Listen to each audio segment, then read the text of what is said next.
Hello friends, आइए आज हम लोग इस वीडियो में सामान्य अध्ययन यानी इस वीडियो में हम लोग लगभग 150 क्वेश्चन देखेंगे जो आगामी परीक्षाओं के लिए काफ़ी महत्वपूर्ण साबित होंगे। तो चलते हैं पहले क्वेश्चन की ओर। पहला क्वेश्चन कह रहा है कि किस राज्य में पंचायती व्यवस्था नहीं है। कह रहा है कि किस राज्य में पंचायती व्यवस्था नहीं है। तो ऑप्शन नंबर इसका होगा ई नंबर, यानी इनमें से किसी भी राज्य में जो है ना पंचायती व्यवस्था लागू नहीं है। आगे बढ़ते हैं। अगला क्वेश्चन कह रहा है कि प्रत्येक राज्य में लोकसभा की सीटों का निर्धारण परिसीमन आयोग द्वारा किया जाता है। इस परिसीमन आयोग को किस वर्ष तक रोक दिया गया है। तो ऑप्शन नंबर ए यानी 2026 तक रोक दिया गया है। अगला क्वेश्चन की ओर बढ़ते हैं। अगला क्वेश्चन कह रहा है कि सर्वोच्च न्यायालय एक क्या है। कह रहा है कि सर्वोच्च न्यायालय क्या है। देखिएगा, तो इसका राइट आंसर होगा उपयुक्त में से एक से अधिक, यानी ई नंबर होगा, क्योंकि भारत की न्यायिक व्यवस्था के शीर्ष जो है ना वो सर्वोच्च न्यायालय स्थित है। यह देश का संघीय न्यायालय होता है।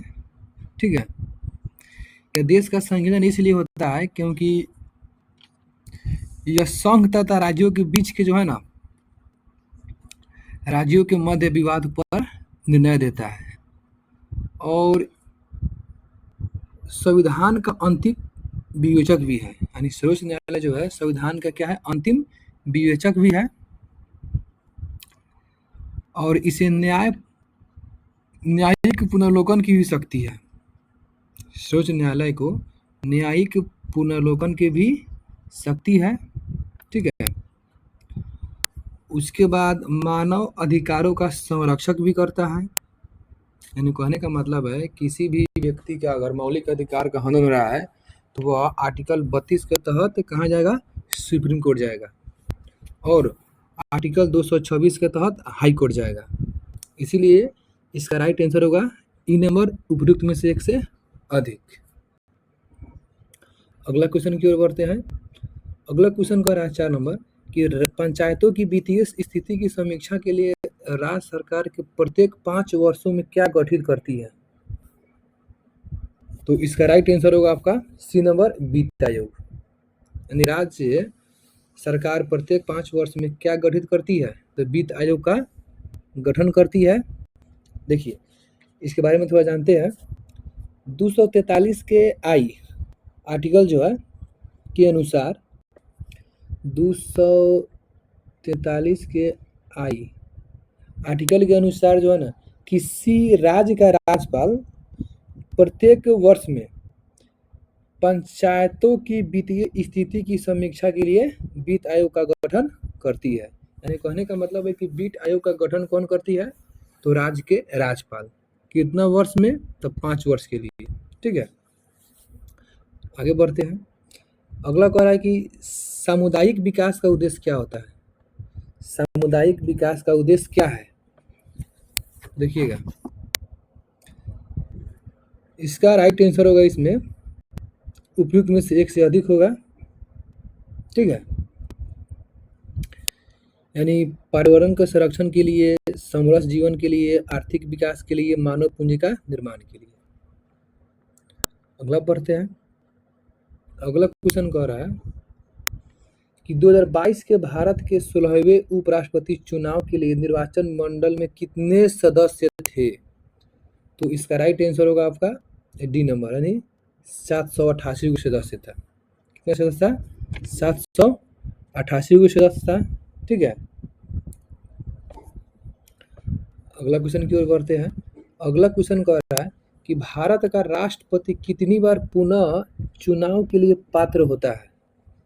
जो भारत का राष्ट्रपति है वह कितनी बार पुनः चुनाव के लिए पात्र होता है, यानी भारत के राष्ट्रपति कितना बार चुनाव लड़ सकता है। तो इसका राइट आंसर होगा बी नंबर, यानी भारत के राष्ट्रपति कितनी ही बार चुनाव लड़ सकते हैं। ठीक है, यानी कहने का मतलब है कि संविधान के आर्टिकल 57 के अनुसार कोई भी व्यक्ति राष्ट्रपति के रूप में पद धारण करता है और वह भारत के राष्ट्रपति पद के लिए पुनर्निर्वाचन का पात्र होगा। यानी कहने का मतलब है कि आर्टिकल 57 कहता है राष्ट्रपति के पुनर्निर्वाचन, यानी राष्ट्रपति पुनः राष्ट्रपति निर्वाचन कर सकते हैं, यानी राष्ट्रपति का निर्वाचन आर्टिकल 57 के अनुसार हो सकता है। आगे बढ़ते हैं। अगला क्वेश्चन कह रहा है कि लोकसभा में सामान्यतः कितने सत्र होते हैं? लोकसभा में सामान्यतः कितने सत्र होते हैं?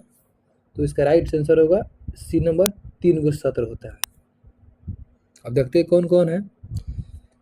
तो बजट सत्र जो फरवरी से मई तक होता है, उसके बाद वर्षाकालीन सत्र जो जुलाई से सितंबर तक होता है, और शीतकालीन सत्र नवंबर से दिसंबर तक होता है। लेकिन एक और बात इसमें देखा जाए, राज्यसभा के बजट सत्र का विभाजन जो है ना, तो वह 2 सत्रों में किया जाता है। इस प्रकार राज्यसभा एक वर्ष में 4 सत्र हो जाता है। यानी कहने का मतलब है कि लोकसभा में 3 गो सत्र होता है, लेकिन अगर राज्यसभा के लिए अगर देखा जाए तो 2 सत्रों में दिया जाता है। इस प्रकार राज्यसभा एक वर्ष में 4 सत्र हो जाता है राज्यसभा के। अगला क्वेश्चन की ओर बढ़ते हैं। अगला क्वेश्चन कह रहा है कि स्वतंत्र भारत के प्रथम विधि आयोग के अध्यक्ष कौन थे? स्वतंत्र भारत के प्रथम विधि आयोग के अध्यक्ष कौन थे? तो इसका राइट आंसर होगा B number, Shri M.C. Setalvad. Shri M.C. Setalvad ji क्या थे? तो स्वतंत्र भारत के प्रथम विधि आयोग के अध्यक्ष थे, और इसका कार्यकाल देखा जाए 1955 से लेकर 1958 तक थे। ठीक है, और प्रथम विधि आयोग जो है ना 1955 में ही गठित किया गया था। यानी प्रथम विधि आयोग का गठन कब किया गया था? 1955 में किया गया था। ठीक है, आगे बढ़ते हैं। अगला क्वेश्चन कह रहा है कि भारत में यदि एक राज्य एक चुनाव लागू किया जाता है तो भारतीय संविधान के किस अनुच्छेद में संशोधन की आवश्यकता होगी? फिर से देखिए, यदि भारत में यदि एक राज्य एक चुनाव लागू किया जाता है तो भारतीय संविधान के किस अनुच्छेद में संशोधन की आवश्यकता होती है? तो इसका राइट आंसर होगा, आपका देखिएगा, ई नंबर होगा। ई नंबर क्यों होगा तो देखते हैं।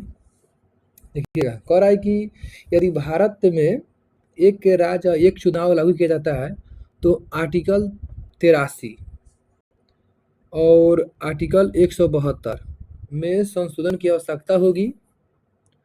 उसके बाद आर्टिकल 83 के 2 लोकसभा के कार्यकाल से संबंधित है। उसके बाद आर्टिकल 172 के 1 अगर देखा जाए तो राज्य की विधानसभा के बारे में भी प्रावधान करता है। इसीलिए इसका राइट आंसर होगा उपयुक्त में से 1 से अधिक, यानी 83 और 172।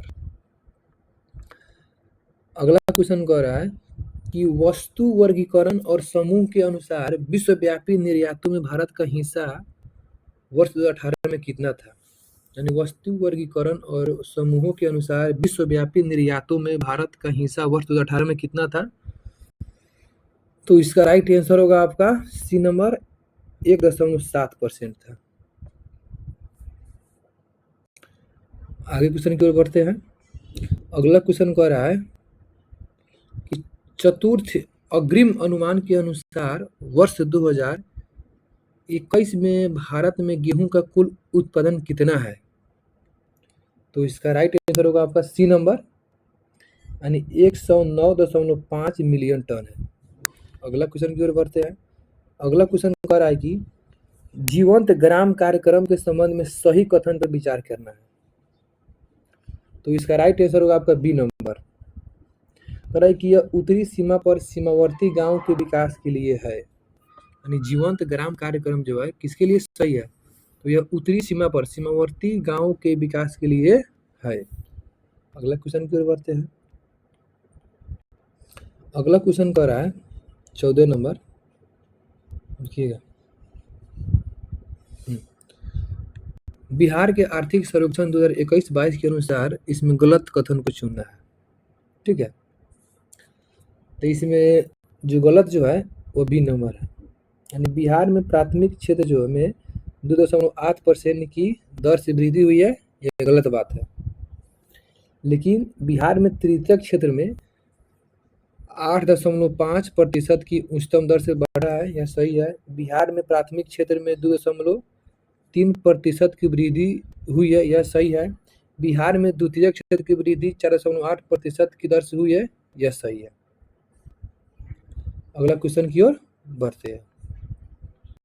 अगला क्वेश्चन कह रहा है कि शहरीकरण के बढ़ते स्तर के अनुसार बिहार के निम्न जिलों का सही क्रम चुनना है। शहरीकरण के बढ़ते असर के अनुसार यानी बिहार के कौन कौन जिला जो है वह शहर की ओर बढ़ रहे हैं। तो इसका राइट आंसर होगा आपका सी नंबर। सबसे पहले हो जाएगा नालंदा, उसके बाद मुंगेर, उसके बाद पटना। ठीक है, अगला क्वेश्चन की ओर बढ़ते हैं। कह रहा है कि वित्तीय वर्ष 2022-23 के लिए राजकोषीय घाटा बिहार के जीडीपी का कितना % होने का अनुमान था। 2022-23 के पूछ रहा है, तो इसका राइट आंसर होगा 3.47%। अगले क्वेश्चन की ओर बढ़ते हैं। कह रहा है कि वह विकल्प चुनिए जो बिहार की 7 निश्चय भाग 2 योजना का हिस्सा नहीं है। तो इसका राइट आंसर होगा आपका बी नंबर, यानी सभी के लिए वायुमार्ग। सभी के लिए वायुमार्ग यह 7 निश्चय योजना 2 का हिस्सा नहीं है, लेकिन हर खेत में सिंचाई का पानी है। युवा शक्ति बिहार की प्रगति यह है। सशक्त महिला, सक्षम महिला यह भी है। आगे बढ़ते हैं। अगला क्वेश्चन कह रहा है कि प्रति व्यक्ति आय के अवरोही क्रम में बिहार के राज्यों के जिलों का सही क्रम देना है। अवरोही के मतलब होता है सबसे पहले 12, इसके बाद से छोटा। तो प्रति व्यक्ति आय को जो है ना अवरोही क्रम में क्या करना है, तो बिहार के जिलों को सजाना है, यानी सबसे ज्यादा प्रति व्यक्ति आय किस जिला के है। तो इसका राइट आंसर होगा आपका सी नंबर। सबसे ज़्यादा प्रति व्यक्ति आय जो है वो नवादा का है, उसके बाद किशनगंज का है, उसके बाद पूर्वी चंपारण, उसके बाद अररिया, उसके बाद सीवर का है। अगला क्वेश्चन की हम लोग प्रस्थान करते हैं। क्वेश्चन नंबर 19 देखिएगा। क्वेश्चन नंबर 19 कह रहा है कि NSSO के 68वें दौर के आधार पर गरीबी अनुमान के बारे में कौन सा कथन सत्य नहीं है। तो देखिएगा इसका राइट आंसर होगा बी नंबर जो है ना सत्य नहीं है। अब सत्य वाला हम लोग पढ़ते हैं।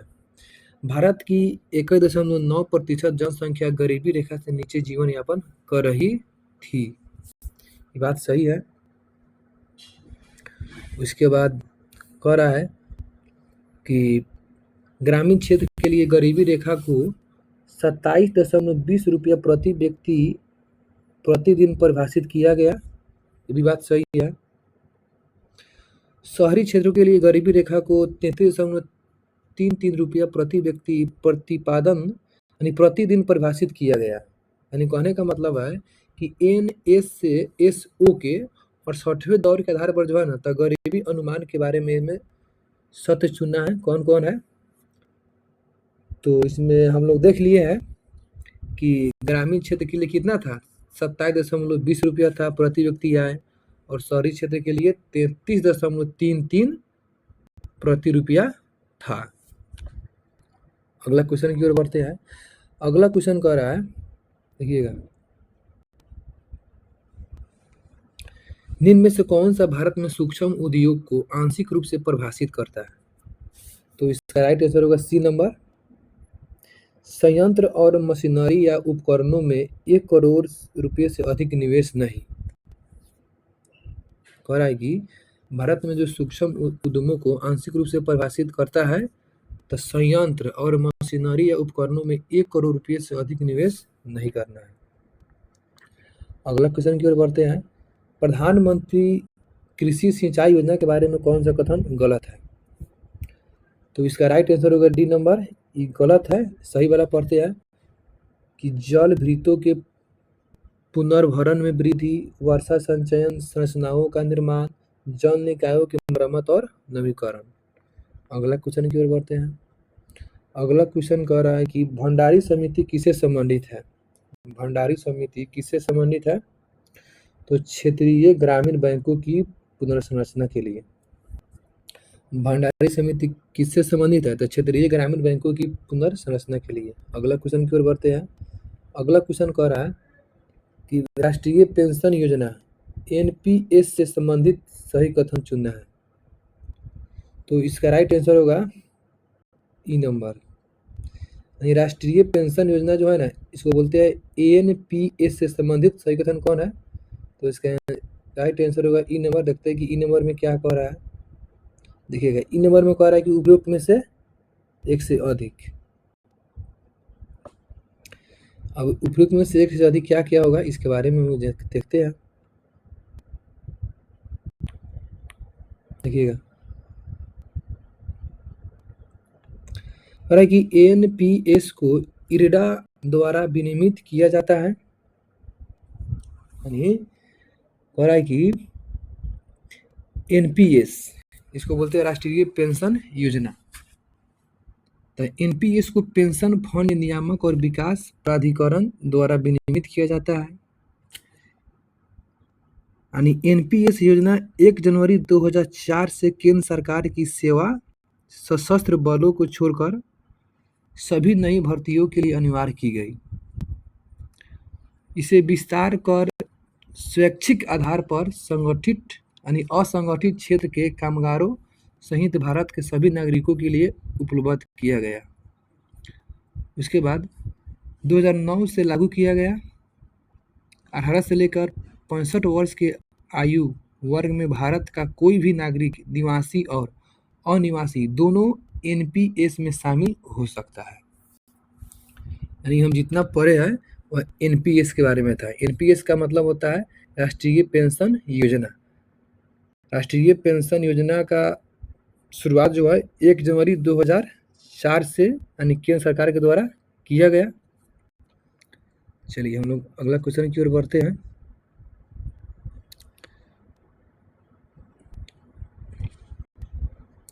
अगला क्वेश्चन कह रहा है कि निम्न में से कौन भारत के बजट 2022-23 की प्राथमिकताओं में सम्मिलित नहीं है? तो इसका राइट आंसर होगा बी यानी विनिवेश। देखिएगा, कह रहा है कि भारत के बजट 2022-23 की प्राथमिकताओं में कौन सम्मिलित नहीं है? तो इसका राइट आंसर होगा बी यानी विनिवेश शामिल नहीं है। लेकिन देखते हैं कौन कौन शामिल है। तो उत्पादकता संवर्धन और निवेश, उदीयमान अवसर, ऊर्जा संक्रांति और जलवायु परक कार्य यह है। इसके बाद पीएम गति शक्ति यह भी है। समावेशी विकास यह भी है। अगला क्वेश्चन की ओर बढ़ते हैं। अगला क्वेश्चन कह रहा है कि वित्तीय वर्ष 2021-22 में भारत में टैक्स जीडीपी अनुपात क्या था? यानी वित्तीय वर्ष 2021-22 में भारत में टैक्स जीडीपी का अनुपात क्या था? तो इसका राइट आंसर होगा डी नंबर 11.7%। यानी वित्तीय वर्ष 2021-22 में भारत में टैक्स जीडीपी का अनुपात क्या था? तो 11.7%। अगला क्वेश्चन कह रहा है सुभाष चंद्र बोस ने निकोबार द्वीप को नया नाम क्या कर दिया था? तो इसका राइट आंसर होगा आपका सी नंबर स्वराज द्वीप। यानी सुभाष चंद्र बोस ने निकोबार द्वीप को नया नाम क्या कर दिया था? तो स्वराज द्वीप। देखिएगा, इसके बारे में थोड़ा जानते हैं। सुभाष चंद्र बोस अंडमान निकोबार द्वीप समूह पर अधिकार के बाद अंडमान का नाम शहीद द्वीप एवं निकोबार का नाम स्वराज द्वीप रखा। अगर अंडमान का नाम पूछेगा तो बोलेंगे शहीद द्वीप, लेकिन यह पूछ रहा है कि निकोबार का द्वीप का नया नाम स्वराज द्वीप। अंडमान पूछेगा तो क्या बोलेंगे? शहीद द्वीप, लेकिन निकोबार का नया नाम स्वराज द्वीप। अगला क्वेश्चन की ओर बढ़ते हैं। अगला क्वेश्चन कह रहा है कि फरवरी 2022 यानी फरवरी 1922 में पुलिस चौकी में आग लगाने की घटना से संबंधित चौरी किस राज्य में हुआ? तो उत्तर प्रदेश में हुआ। यानी चौरी की जो घटना जो है फरवरी 1922 में हुआ, जिसमें पुलिसकर्मी जो है 22 पुलिसकर्मी क्या हुआ? तो मारे गए। यह घटना कब हुआ था? तो 1922 में। यह कहाँ पड़ता है? उत्तर प्रदेश में। कहाँ पड़ता है? उत्तर प्रदेश के गोरखपुर में हुआ था, कि नहीं? और इसकी अगर डेट के साथ देखा जाए तो 5 फरवरी 1922 में हुआ था। अगला क्वेश्चन की ओर बढ़ते हैं। खुदीराम बोस ने किस स्थान पर किंग्सफोर्ड की हत्या का प्रयास किया था? यानी खुदीराम बोस जी थे, वह किंग्सफोर्ड की हत्या का प्रयास किस स्थान पर किए थे? तो इसका राइट आंसर हो जाएगा आपका मुजफ्फरपुर में किए थे। ठीक है, जिसके कारण से खुदीराम बोस को क्या कर दिया गया? तो फांसी की सजा सुनाया गया।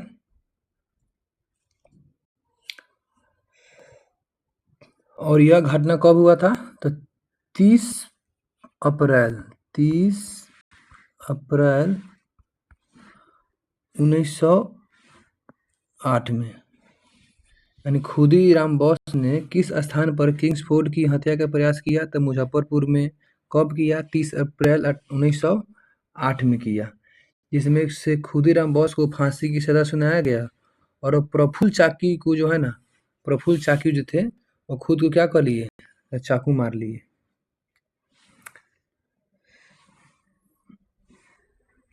अगला क्वेश्चन की ओर बढ़ते हैं।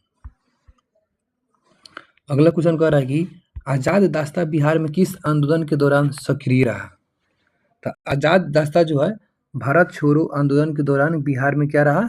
सक्रिय रहा।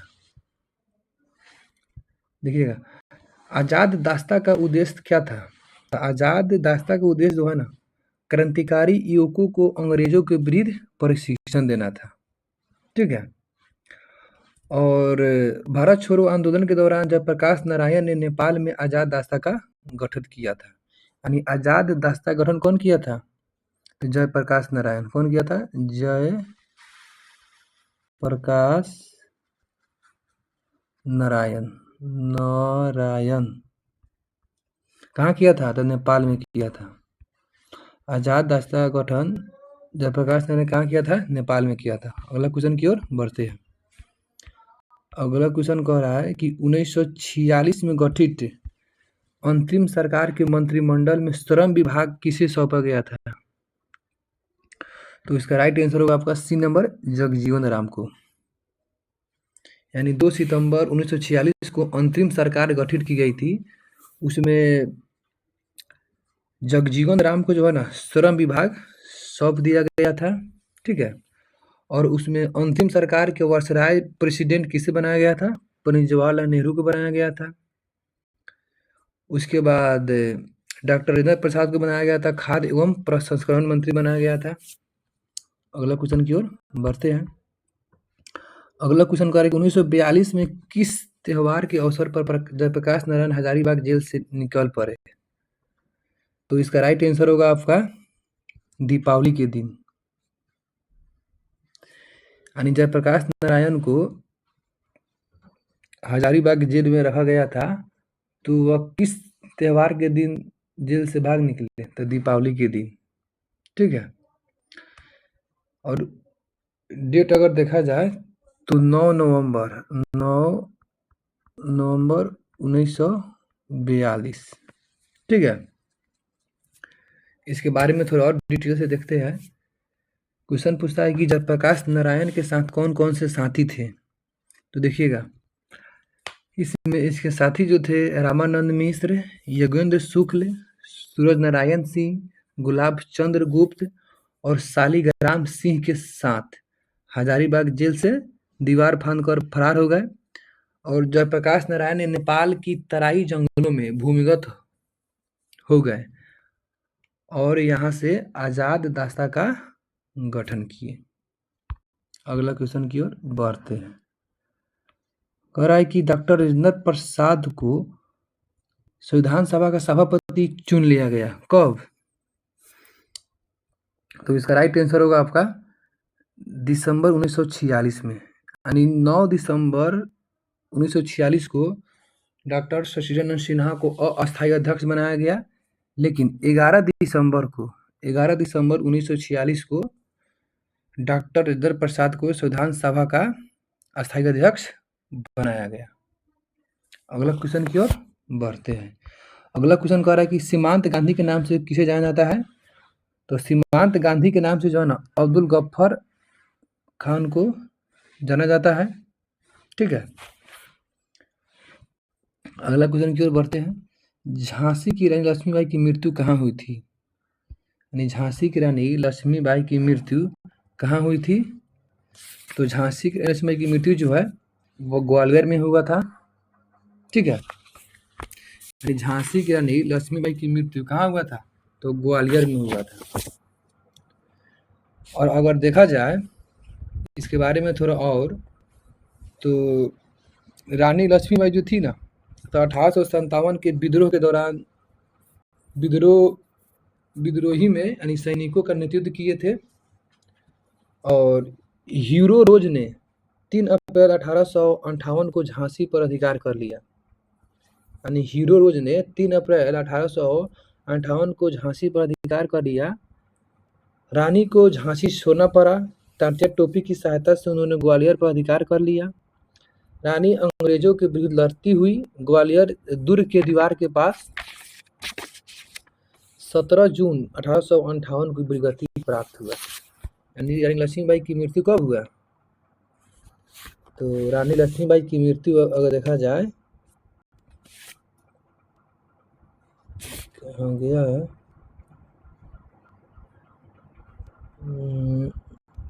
ठीक हम लोग यहाँ पर थे।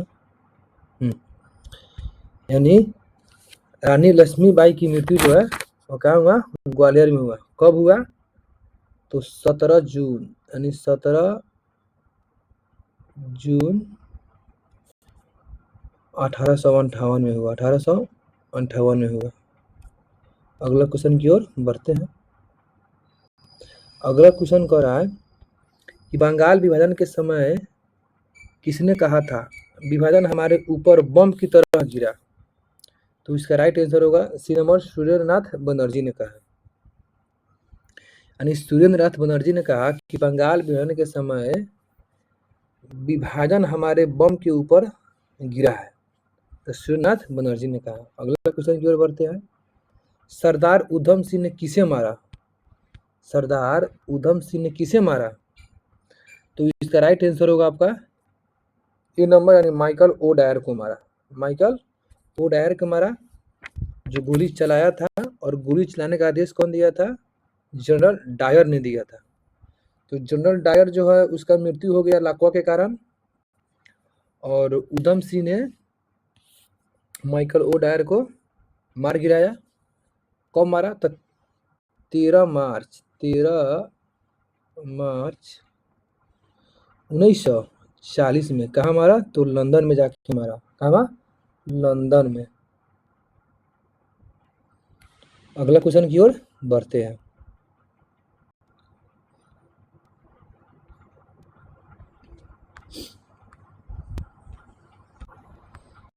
अगला क्वेश्चन कह रहा है 37 नंबर,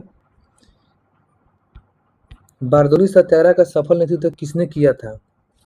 तो इसका राइट आंसर होगा सरदार वल्लभ भाई पटेल। Option number C. अगला क्वेश्चन की ओर बढ़ते हैं। अगला क्वेश्चन कह रहा है कि इनमें से 1946 में भारत भेजे गए कैबिनेट मिशन का सदस्य कौन नहीं था? तो एबी अलेक्जेंडर था, लॉर्ड पैंथिक लॉरेंस थे, सर स्टेफर्ड क्रिप्स थे, लेकिन रैमजे मैकडोनाल्ड नहीं था। यही नहीं था। अगला क्वेश्चन की ओर बढ़ते हैं। कह रहा है कि प्रसिद्ध गांधी इरविन समझौता किस वर्ष हुआ? तो इसका राइट आंसर होगा ए नंबर, यानी 1931 में। 5 मार्च 1931 में होगा। अगला क्वेश्चन की ओर बढ़ते हैं। भारतीय राष्ट्रीय कांग्रेस ने किस सत्र में पूर्ण संविधानिकता का प्रस्ताव पारित किया? पूर्ण संविधानिकता। तो इसका राइट आंसर होगा आपका ए नंबर 1929 के लाहौर अधिवेशन में। अगला क्वेश्चन की ओर बढ़ते हैं। अगला क्वेश्चन कह रहा है कि अनिल और सुमन, मैथ का क्वेश्चन है, छोड़िए इसको।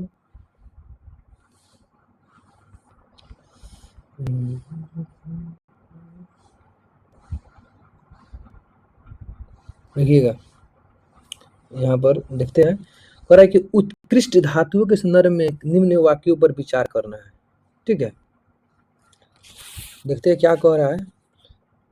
ए में कह रहा है कि उत्कृष्ट धातुएं प्राकृतिक में शुद्ध रूप में प्राप्त होती है। बात सही है? तो एकदम सही है। यानी उत्कृष्ट धातु जो है प्राकृतिक में शुद्ध रूप से क्या होती है? तो प्राप्त होती है। लेकिन यहाँ पर 2 नंबर में कह रहा है कि यूरेनियम एवं सीसा उत्कृष्ट धातु के उदाहरण है। यह बात गलत है। यानी कहने का मतलब है कि उत्कृष्ट धातु जो है ना, तब प्राकृतिक में शुद्ध रूप से प्राप्त होती है। सोना, चांदी, प्लेटिनम ये सब क्या है? तो उत्कृष्ट धातु है, जो बहुत कम रासायनिक अभिक्रियाशीलता दर्शाते हैं और इसे आसानी से संरक्षित नहीं होते हैं। अगला क्वेश्चन की ओर बढ़ते हैं। तो इसका राइट आंसर क्या हुआ था? इसका राइट आंसर हुआ था सी नंबर, केवल एक। आगे कह रहा है निम्न कथनों पर विचार कीजिए। शुद्ध जल में नमक को घोलने से जल का क्वथनांक बढ़ जाता है एवं जल का हिमांक घट जाता है। ये बात सही है? तो बिल्कुल सही है। फिर 2 नंबर में कह रहा है कि जल में जब मिथाइल अल्कोहल डालते हैं तो जल का क्वथनांक घट जाता है। यह भी बात सही है। अगला क्वेश्चन कह रहा है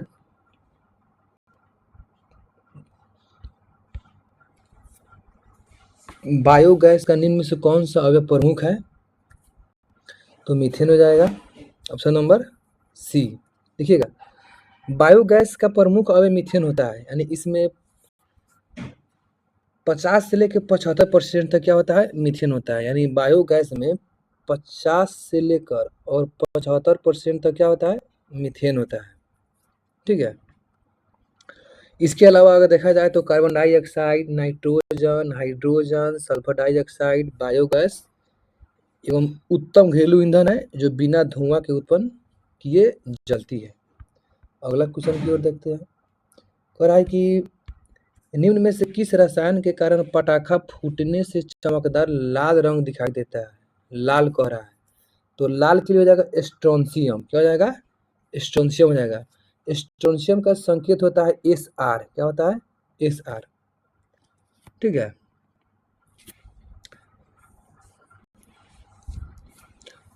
थोड़ा और जानते हैं इसके बारे में। कह रहा है कि मैग्नीशियम की उपस्थिति के कारण चमकीला सफेद, यानी मैग्नीशियम के कारण सफेद दिखाई देगा। उसके बाद सोडियम की उपस्थिति के कारण गोल्डन रंग का दिखाई देता है। किस रंग का? गोल्डन रंग। तो गोल्डन रंग हो जाएगा आपका सोडियम के कारण, उसके बाद सफेद हो जाएगा मैग्नीशियम के कारण, और लाल हो जाएगा स्ट्रोंशियम के कारण। अगला क्वेश्चन की ओर बढ़ते हैं। देखिएगा, 55 नंबर क्वेश्चन कह रहा है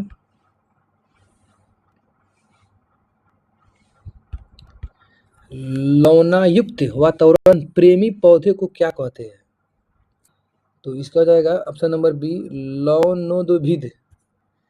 अब देखिएगा, लवणोद्भिद क्या होता है? इसको बोलते हैं हेलोफाइट्स। क्या बोलते हैं? हेलोफाइट्स, यानी उच्च लवणता जलीय पौधा। ठीक है। और ग्लाइकोफाइट के बारे में थोड़ा जानते हैं। तो ग्लाइकोफाइट को बोलते हैं अलवणीय जलीय पौधा, यानी जिसमें लवण नहीं होता है। अमरूदभिद को बोलते हैं जीरोफाइट्स, यानी शुष्क वातावरण में उगने वाला, जैसे उगता है राजस्थान में, उसको बोलते हैं अमरूदभिद यानी जीरोफाइट्स। और समुद्रभिद का मतलब होता है मिसोफाइट्स, यानी सामान्य वातावरण में उगने वाला पौधा, उसको बोलते हैं समुद्रभिद।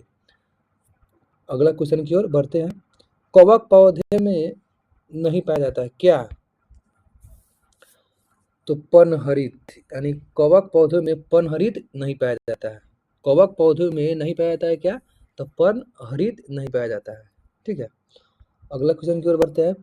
परागण की सुपरिभाषा क्या है? कह रहा है कि परागण की सुपरिभाषा क्या है? तो इसका राइट आंसर होगा सी नंबर। कह रहा है कि परागण का परागकोश से क्लोम छिद्र तक स्थानांतरित होने की प्रक्रिया को क्या बोलते हैं? परागण बोलते हैं। अगला क्वेश्चन की ओर बढ़ते हैं। पौधे अपना पोषक तत्व मुख्यतः किससे प्राप्त करता है? तो राइट आंसर होगा आपका मृदा से प्राप्त करता है। यानी कह रहा है कि पौधा अपना पोषक तत्व यानी न्यूट्रिएंट्स जो है ना, किससे प्राप्त करता है? तो मिट्टी से प्राप्त करता है। अगला क्वेश्चन की ओर बढ़ते हैं। पाइन, फर, स्प्रूस, सेडार, लार्च, साइप्रस आदि मशहूर लकड़ी उत्पादक पौधे में बहुत से भारत के पहाड़ी क्षेत्रों में पाए जाते हैं। ये सभी क्या कहलाते हैं?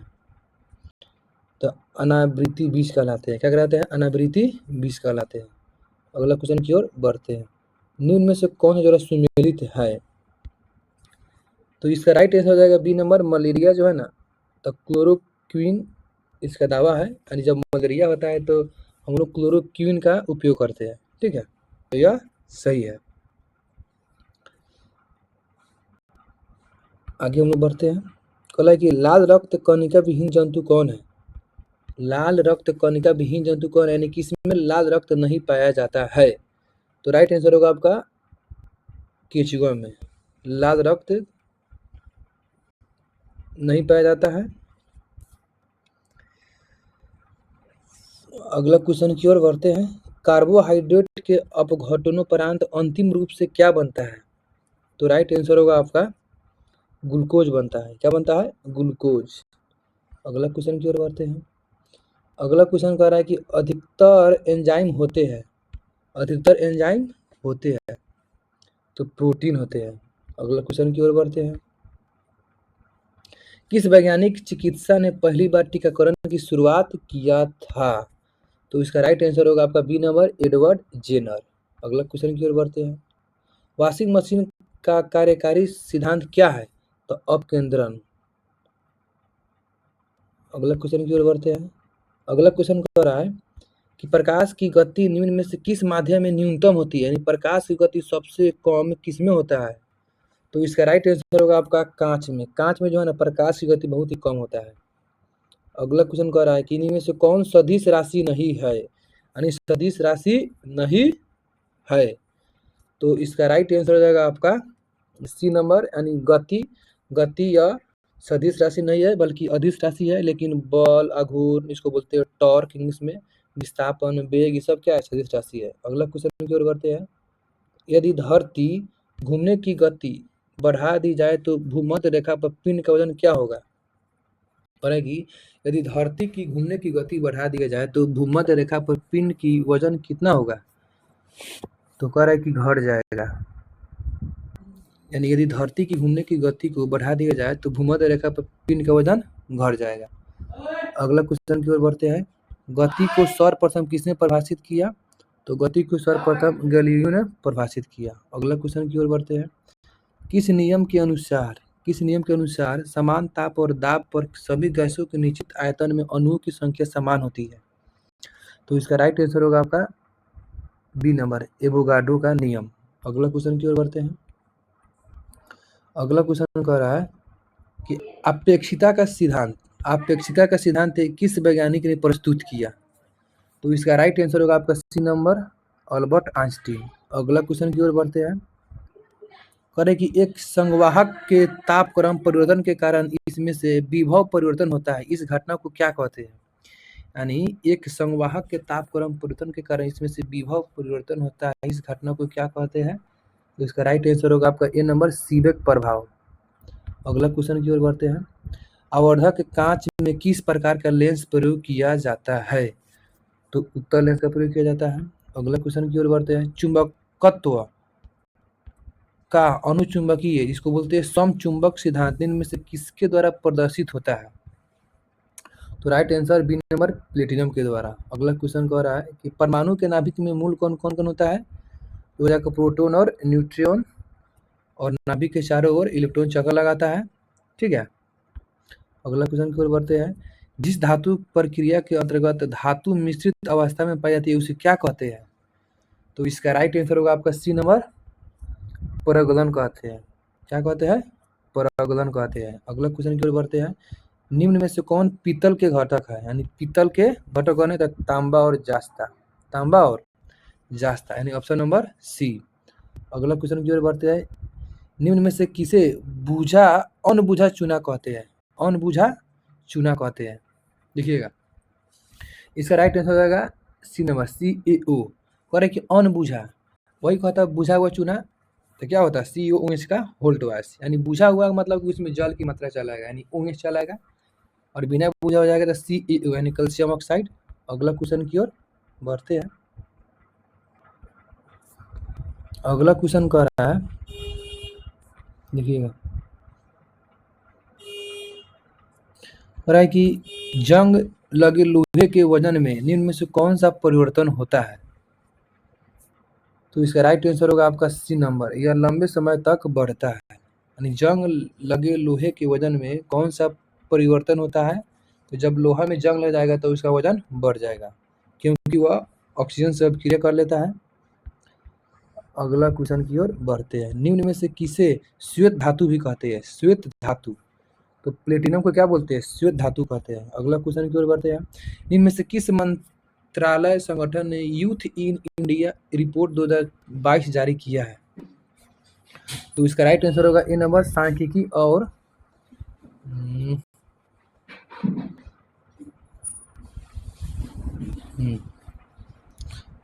कह रहा है कि किस मंत्रालय ने यूथ इन इंडिया रिपोर्ट 2022 जारी किया है? का सांख्यिकी और कार्यक्रम कार्यान्वयन मंत्रालय, इसको बोलते हैं MOSPI। अगला क्वेश्चन की ओर बढ़ते हैं। अगला क्वेश्चन कह रहा है, खबरों में नजर आने वाली एलावेनिल वालारिवन श्रेया अग्रवाल और रमिता किस खेल से संबंधित है? तो इसका राइट आंसर हो जाएगा आपका डी नंबर, निशानेबाज, इसी को बोलते हैं शूटिंग। अगला क्वेश्चन की ओर बढ़ते हैं। अगला क्वेश्चन कह रहा है,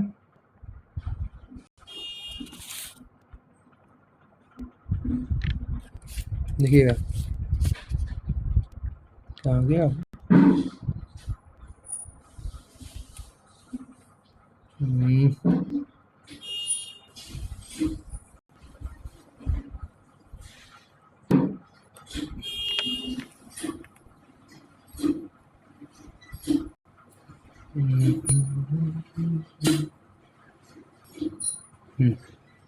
अगला क्वेश्चन कह रहा है कि हाल ही में अल्पसंख्यक मामलों के मंत्रालय का प्रभार किसे सौंपा गया है?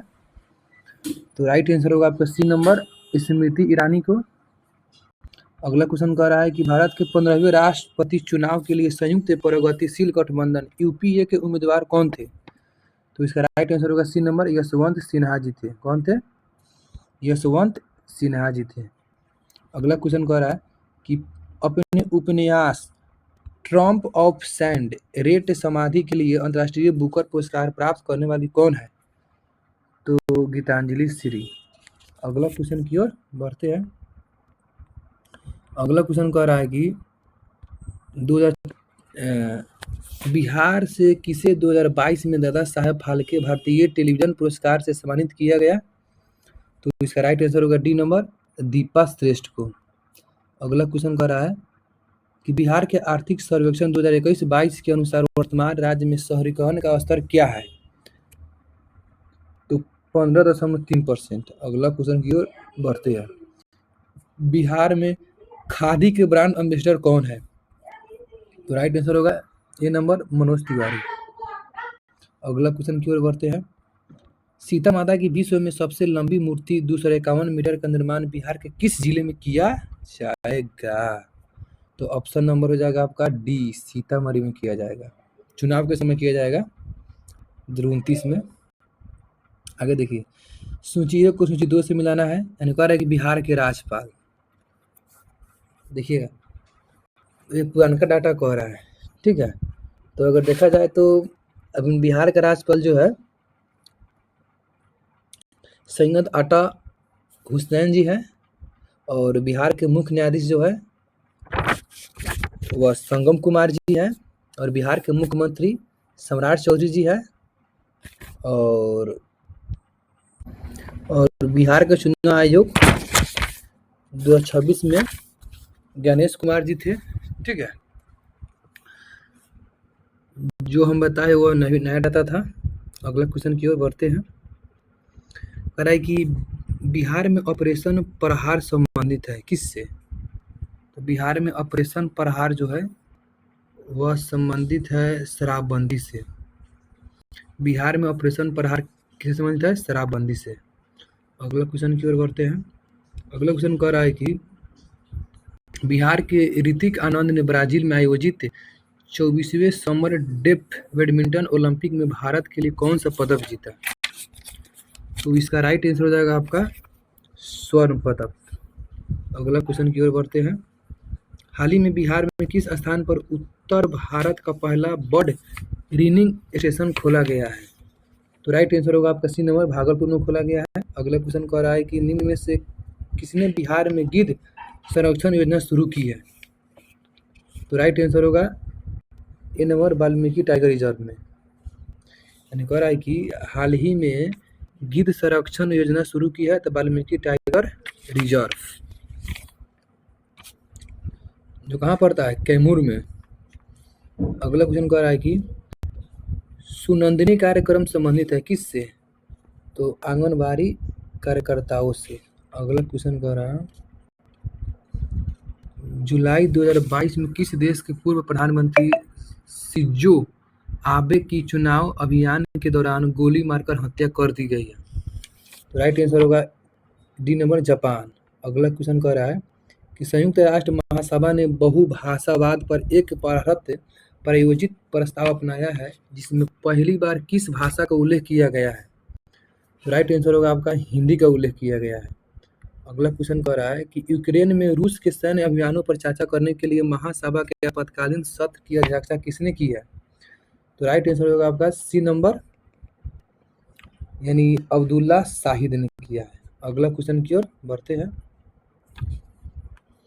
अगला क्वेश्चन कह रहा है, देखिएगा, भारत ने फरवरी 2022 में युद्ध प्रभावित यूक्रेन से भारतीयों को लाने के लिए किस मिशन के तहत लोगों को निकाला है?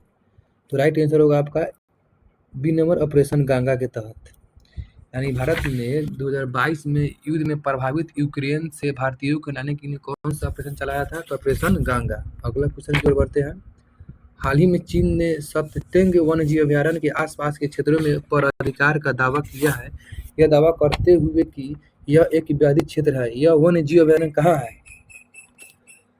तो इसका राइट आंसर होगा आपका डी नंबर, यानी इसके बारे में थोड़ा जानते हैं। और है कि चीन ने पूर्वी भूटान के तासीगंग जिले में सत्तेंग वन्यजीव अभयारण्य के आसपास के क्षेत्रों पर अधिकार का दावा किया है।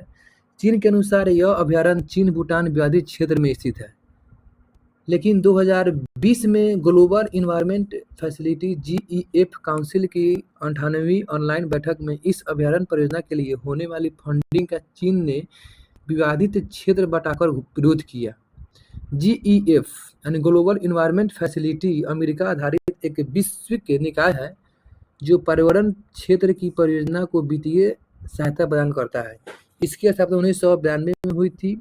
यहाँ यह उल्लेखनीय है कि सत्तेंग अभयारण्य जो है अरुणाचल प्रदेश की सीमा के निकट स्थित है। तो हम लोग इसका आंसर सी लगा सकते हैं। अगला क्वेश्चन की ओर बढ़ते हैं। कह रहा है कि 2023 में G20 शिखर सम्मेलन की मेजबानी के लिए भारत के किस राज्य केंद्र शासित प्रदेश को चुना गया है 2023 में? तो इसका राइट आंसर होगा डी, यानी बी नंबर, दिल्ली को चुना गया। अगला क्वेश्चन की ओर बढ़ते हैं। संयुक्त राष्ट्र शांति अभियानों के संदर्भ में कौन से कथन विचार करना है? ठीक है, तो इसका राइट आंसर अगर देखा जाए 102 के राइट आंसर देखा जाए तो 2 और 3 सही है। ठीक है, देखते हैं 2 में क्या कह रहा है। कह रहा है कि शांति स्थापना अभियान केवल संयुक्त राष्ट्र सुरक्षा परिषद के एक प्रस्ताव द्वारा वापस कर लिया जा सकता है। उसके बाद संयुक्त राष्ट्र अमेरिका संयुक्त राष्ट्र शांति अभियान में सबसे बड़ा बजट योगदान करता है, यानी ऑप्शन नंबर डी हो जाएगा। अगला क्वेश्चन की ओर बढ़ते हैं। अगला क्वेश्चन कह रहा है कि हाल ही में किस देश ने संयुक्त अरब अमीरात के साथ मुक्त व्यापार समझौता FTA पर हस्ताक्षर किया है? FTA पर, तो इजराइल के साथ। अगला क्वेश्चन कह रहा है कि आर्कटिक की जलवायु की निगरानी के लिए किस देश ने अपना पहला उपग्रह ऑप्टिमा M लॉन्च किया है? ऑप्टिमा M किसने लॉन्च किया है? तो देखते हैं इसका राइट आंसर क्या हो रहा है। देखिएगा, इसका इसका राइट आंसर हो जाएगा आपका ए नंबर रूस। अगला क्वेश्चन की ओर बढ़ते हैं। कह रहा है कि T20 इंटरनेशनल में 3,000 रन पार करने वाले प्रथम खिलाड़ी कौन बने हैं? T20 इंटरनेशनल में 30,000 रन पार करने वाला प्रथम खिलाड़ी कौन बने हैं? तो इसका राइट आंसर होगा सी नंबर विराट कोहली।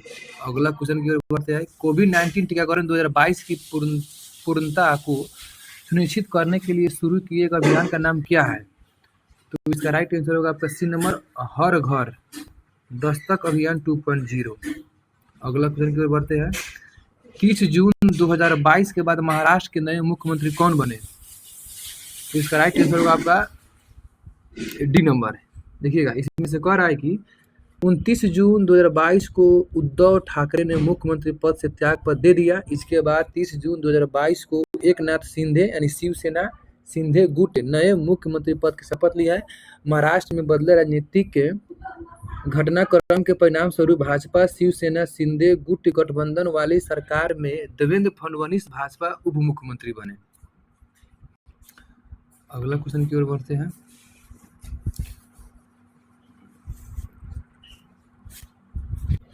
अगला क्वेश्चन कह रहा है कि भारत के 75वें स्वतंत्रता दिवस के अवसर पर किसने हर गंगा तिरंगा यानी हर घर तिरंगा अभियान शुरू किया है? तो केंद्र सरकार।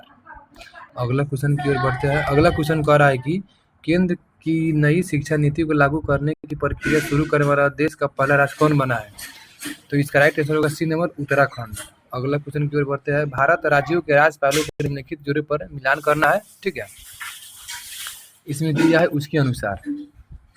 तो इसका राइट आंसर होगा आपका सी नंबर, यानी 1 और 2 जो है ना सही है। राजस्थान के राज्यपाल कौन थे? तो कलराज मिश्र। उत्तर प्रदेश के आनंदीबेन पटेल, यानी ऑप्शन नंबर इसका सी राइट आंसर है। और गुजरात को देखा जाए तो आचार्य देवव्रत जी है, और पश्चिम बंगाल के देखा जाए तो ला गणेश जी है। अगला क्वेश्चन की ओर बढ़ते हैं। अगला क्वेश्चन कह रहा है कि किसने सिंध विजित कर उसका अधिग्रहण किया? तो राइट आंसर होगा ए नंबर नेपियर। अगला क्वेश्चन की ओर बढ़ते हैं। भारत में प्रथम जनगणना किस वर्ष आरंभ की गई थी? भारत में प्रथम जनगणना किस वर्ष आरंभ की गई थी? तो इसका राइट आंसर होगा आपका सी नंबर 1872 में। अगला क्वेश्चन की ओर बढ़ते हैं। सुखदेव भगत सिंह राजगुरु को किस तारीख को फांसी दी गई थी? 23 मार्च 1931 को दिया गया था, 23 मार्च 1931 को। अगला क्वेश्चन की ओर बढ़ते हैं। महात्मा गांधी द्वारा 1940 में प्रारंभ किए गए व्यक्तिगत सत्याग्रह के तीसरे सत्याग्रही कौन थे? तो इसका राइट आंसर होगा आपका ब्रह्मदत्त थे। अगला क्वेश्चन की ओर बढ़ते हैं। भारत छोड़ो आंदोलन के दौरान खुफिया रेडियो किसने प्रारंभ किया? खुफिया रेडियो किसने प्रारंभ किया? तो राइट आंसर होगा आपका सी नंबर सुभद्रा कुमारी चौहान। अगला क्वेश्चन की ओर बढ़ते हैं। मगध शासक बिंबिसार का चिकित्सक कौन था? तो इसका राइट आंसर होगा आपका ए नंबर जीवक था। अगला क्वेश्चन की ओर बढ़ते हैं। बिहार में तुर्क सत्ता का वास्तविक संस्थापक कौन था? तो राइट आंसर होगा आपका डी नंबर। इसका राइट आंसर होगा आपका डी नंबर, यानी मोहम्मद बख्तियार खिलजी। अगला क्वेश्चन की ओर बढ़ते हैं। भारत के प्रथम भारतीय गवर्नर कौन थे? बिहार के प्रथम भारतीय गवर्नर कौन थे? बिहार के प्रथम भारतीय गवर्नर कौन थे? तो इसका राइट आंसर होगा आपका सी नंबर सत्येंद्र प्रसाद सिन्हा जी थे। बिहार के प्रथम भारतीय गवर्नर कौन थे? सत्येंद्र प्रसाद सिन्हा जी थे। अगला क्वेश्चन की ओर बढ़ते हैं। अगला क्वेश्चन कह रहा है 119 नंबर, देखिएगा। संथाल विद्रोह के नेता कौन थे? तो संथाल विद्रोह के नेता जो थे सिंधु और कानू थे। अगला क्वेश्चन की ओर बढ़ते हैं। बिहार का चौरी विद्रोह किस वर्ष हुआ? बिहार का चौरी विद्रोह, तो बिहार में चौरी विद्रोह जो हुआ 1798 में हुआ। बिहार में चौरी विद्रोह कब हुआ? तो 1798 में हुआ, ठीक है। अगला क्वेश्चन की ओर बढ़ते हैं। किस वर्ष उड़ीसा को बिहार से पृथक किया गया? तो 1 अप्रैल 1936 को किया गया। अगला क्वेश्चन की ओर बढ़ते हैं। प्रथम बौद्ध महासभा कहाँ आयोजित हुई थी? प्रथम बौद्ध महासभा कहाँ आयोजित हुआ था? तो इसका राइट आंसर हो जाएगा आपका, देखिएगा, प्रथम बौद्ध संगति जो है ना वह हुआ था आपका राजगृह में। कहाँ हुआ था? राजगिरी में हुआ था, उसके बाद दूसरा हुआ था वैशाली में, तीसरा हुआ था पाटलिपुत्र में, चौथा हुआ था कुंडलवन कश्मीर में। अगला क्वेश्चन की ओर बढ़ते हैं। किस गुप्त शासक ने अपने बड़े भाई की हत्या कर सत्ता प्राप्त की? तो इसका राइट आंसर होगा ए नंबर चंद्रगुप्त द्वितीय। अगला क्वेश्चन की ओर बढ़ते हैं। वर्धन राजवंश की स्थापना किसने किया? तो वर्धन राजवंश की स्थापना जो है कुषाण ने किया। अगला क्वेश्चन की ओर बढ़ते हैं। मुस्लिम शासक जिसका साम्राज्य दार उल इस्लाम का एक भाग माना जाता था वो कौन है? तो वह है आपका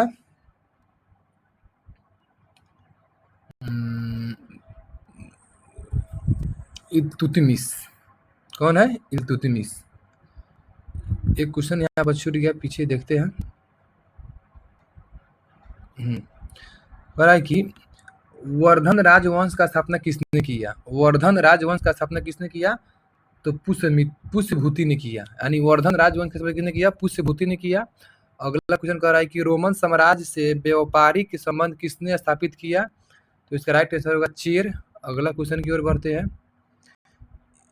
इनमें से किसने खलीफा की शक्ति का विरोध किया? खलीफा की शक्ति का विरोध किसने किया? तो राइट आंसर होगा आपका उपयुक्त में से एक से अधिक।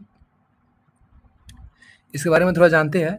दिल्ली के सुल्तान ने खलीफा की कानूनी प्रभुत्ता को मान्यता प्रदान करते थे। दिल्ली सल्तनत के शासकों को कुतुबुद्दीन मुबारक खिलजी ने खिलाफत के प्रति भक्ति को हटाकर अपने को इस्लाम धर्म का सर्वोच्च प्रधान और स्वर्ग तथा पृथ्वी के अधिपति तथा खलीफा घोषित किया। उसने अलवासी के बिलाहा की उपाधि धारण की। इसीलिए इसमें से क्या होगा?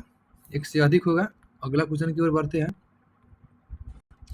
अगला क्वेश्चन कह रहा है तुगरिक के खान ने किसके शासनकाल के दौरान विद्रोह किया था?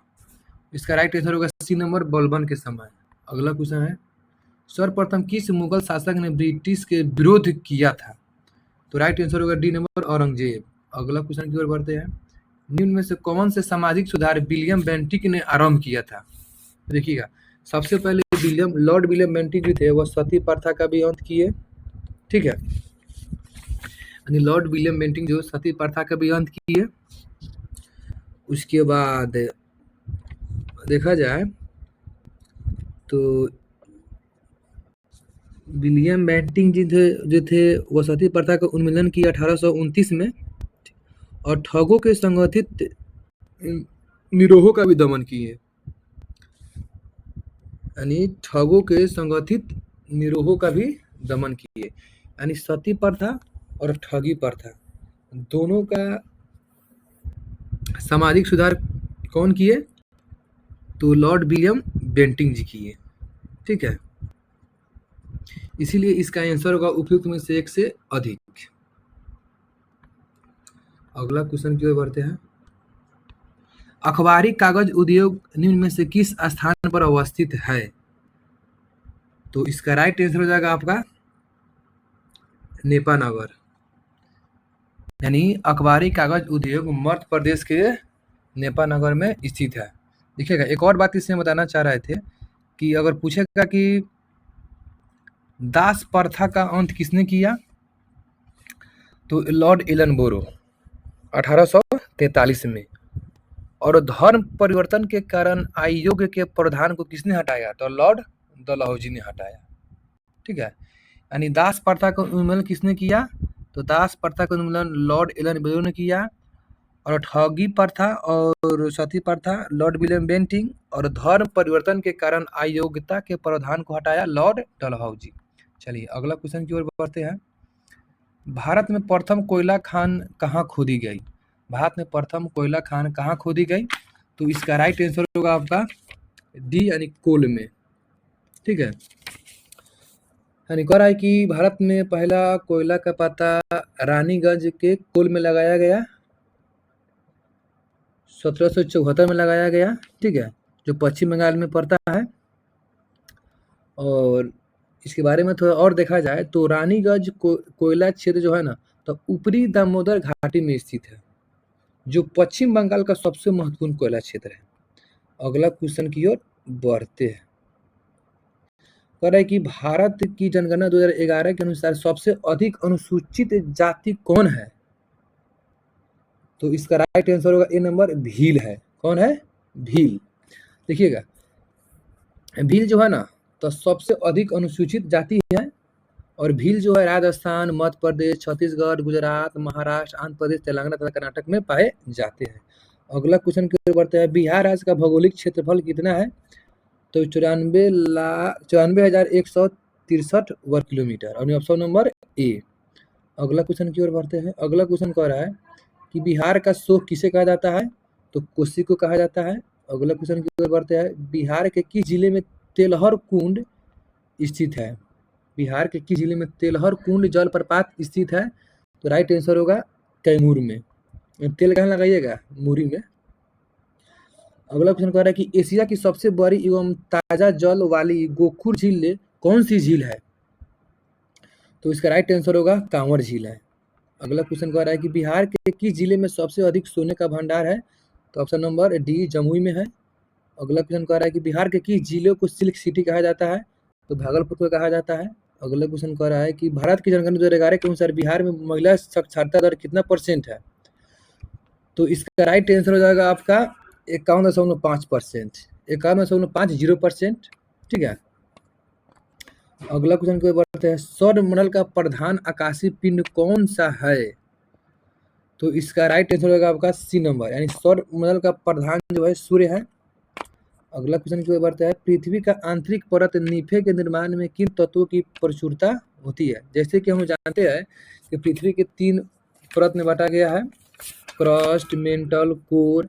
तो क्रस्ट को बोलते हैं सियाल, मेंटल को बोलते हैं सीमा, और कोर को बोलते हैं निफे। तो निकेल और फेरम, यानी ऑप्शन नंबर बी। अगला क्वेश्चन की ओर बढ़ते हैं। देखिएगा, अगला क्वेश्चन कह रहा है कि भौगोलिक अपर्दन चक्र की परिकल्पना इनमें से किसने प्रस्तुत किया? भौगोलिक अपर्दन चक्र की संकल्पना इसमें से किसने प्रस्तुत किया? तो राइट आंसर होगा डी नंबर, W.M. डेविस। अगला क्वेश्चन की ओर बढ़ते हैं। गजरने वाली चालीसा, क्रुद्ध पचासा, सीखने वाला साठा पौने पृथ्वी के किस गोलार्ध में चलती है? तो इसका राइट आंसर होगा आपका डी नंबर, दक्षिणी गोलार्ध में। अगला क्वेश्चन की ओर बढ़ते हैं। सारगैसो सागर एक हिस्सा है किसका? तो राइट आंसर होगा आपका ए नंबर, उत्तरी अटलांटिक महासागर का। अगला क्वेश्चन की ओर बढ़ते हैं। भारत और चीन के बीच सीमा रेखा को क्या कहा जाता है? तो मैकमोहन। अगला क्वेश्चन की ओर बढ़ते हैं। राजस्थान में बहुत कम वर्षा होती है, क्यों? तो इसका कारण अगर देखा जाए तो ऑप्शन नंबर बी है, क्योंकि हवाएं किसी प्रकार की बाधाओं को पार नहीं करती है, जिसके कारण ठंडा होने के लिए आवश्यक ऊंचाई प्राप्त नहीं हो पाती है। अगला क्वेश्चन की ओर बढ़ते हैं। नींद में से विचार करना है कि भारत में बाघ पर 1973 में चालू किया गया था, एकदम सही है। कह रहा है कि वर्ष 2022 में अंतर्राष्ट्रीय जैव विविधता दिवस मनाया गया, जबकि विषय वस्तु सभी जीवन के लिए एक साझा और भविष्य का निर्माण करना था। तो इसका राइट आंसर होगा आपका बी नंबर। क्या होगा? बी नंबर, यानी 1, 2, 3। उसके बाद बाघ परियोजना बाघों को संरक्षित करने के लिए कार्यक्रम है, यानी सभी सही है। अगला क्वेश्चन की ओर बढ़ते हैं। अगला क्वेश्चन कह रहा है कि करेवा किस प्रकार की खेती के लिए प्रसिद्ध है? तो इसका राइट आंसर होगा आपका डी नंबर, केसर। अगला क्वेश्चन की ओर बढ़ते हैं। भारत का कौन सा राज्य थोरियम उत्पादन में सबसे अग्रणी है? तो हो जाएगा केरल, हो जाएगा केरल। और थोरियम का अयस्क होता है मोनाजाइट। तो ये रहा 1 से लेकर 150 क्वेश्चन जो आगामी परीक्षाओं में पूछे जाएंगे। तो फिर मिलते हैं अगले वीडियो में। जय हिंद, जय भारत।